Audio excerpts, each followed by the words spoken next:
Vivek, talk to us about, of course, amid the dark clouds of the pandemic, there have been the silver linings to your business, people more dependent, restaurants really shutting down. How sticky is that? How long-term in nature, enduring a trend will this be when we all pray that we get this vaccine to come and push the pandemic out of the way? Yeah, Caroline, first, I'm so proud of our teams. We are transforming the business in an extremely challenging time, and we're winning. We're winning market share, delivering the strong results you saw. And I remind people that we're still in the early innings of a transformation. But your question was on customers and the trends we'll see.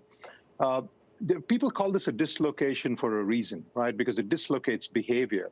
And we're seeing now 8 months into the pandemic, sustained behavior by customers where they come less often, buy full baskets, and it's clear to us that they're cooking more at home.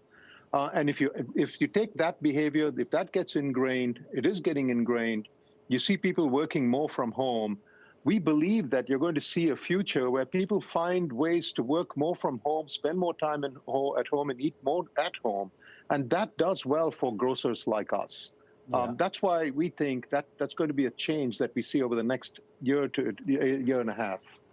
Yeah, I'm going to borrow a phrase from the CFO at Procter & Gamble, who earlier today used the word pantry inventory, this idea that behavior is with us to stay. I know, of course, P&G products, of course, line a lot of your shelves. I am curious, not just about what people are buying, Vivek, but how they're buying it, and the whole idea of this omni-channel. A lot of folks who either don't want to come into the store or just feel it's more convenient to order things online and pick them up. How much progress have you made on building out that more omni-channel strategy?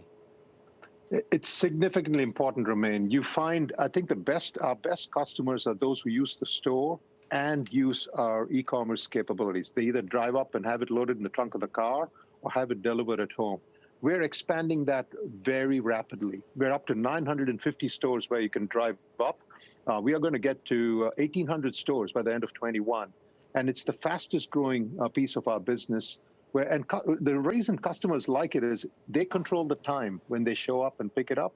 And they're familiar with the store. They know the people in that store. They know that we carry quality product in the store. It gives them great comfort.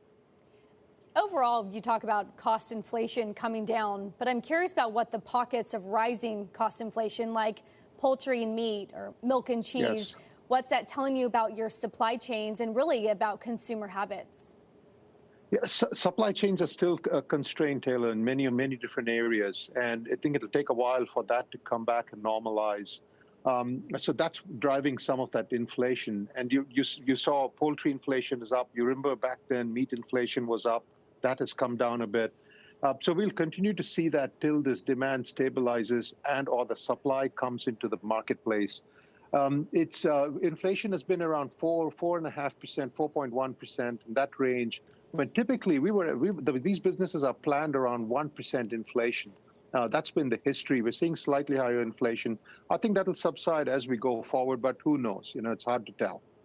A man, of course, who did your master's in manufacturing. You're one to know all about supply chains. But Vivek, talk to us about the bulk of your stores are in California. They're also in the state of Washington and Arizona and the like. But California has been sober struck by two forces that are horrendous: pandemic, also wildfires. How are you looking at ensuring you can remain operating? How hard is it to steer as the CEO for the second reporting season only as a public company? How are you finding the leadership role at the moment with so many issues that your consumer and your employees face?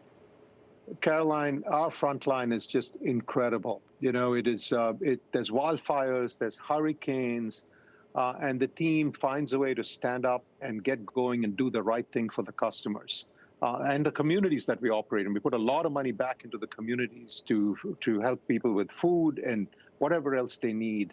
So I think that's really the magic of the teams.